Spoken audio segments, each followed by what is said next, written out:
Dahil nga meron lang tayong tinatapos na mga requirements at mga burichi-burichi bago tayo mag-graduate, pumunta nga ang ating nyo dito sa Masbate City kung saan magtitinda tayo ng gulay. Dito sa Masbate, ang tawag sa mga nagtitinda ng gulay at prutas ay parasaod nga. Ang isa nga nating pwesto dito ay dito sa Maydar, sa may nursery Masbate City. Tapos naman yung isa dito sa may Tugbo, sa ibaba lang nga ng Masbate City. Andyan nga ang ating yun naghihiwa ng ampalaya dahil nga natutuyot na ito sa init. So kaya ilalagay na lang natin ito sa plastic. Kailangan natin hiwa-hiwain tapos yun na, tigbenta yung isa niyan para mabenta natin, gagawin natin ganyan. Dahil nga wala pa namang customer, gagawa tayo ng pagkakaabalahan. Actually nga ni, kaming 6 na magkakapatid ay parang bahay na din namin itong Masbate City.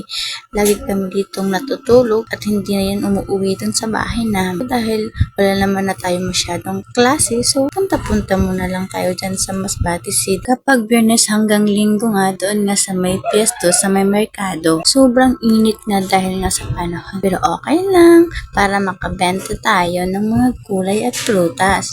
Yun lang. Bye-bye!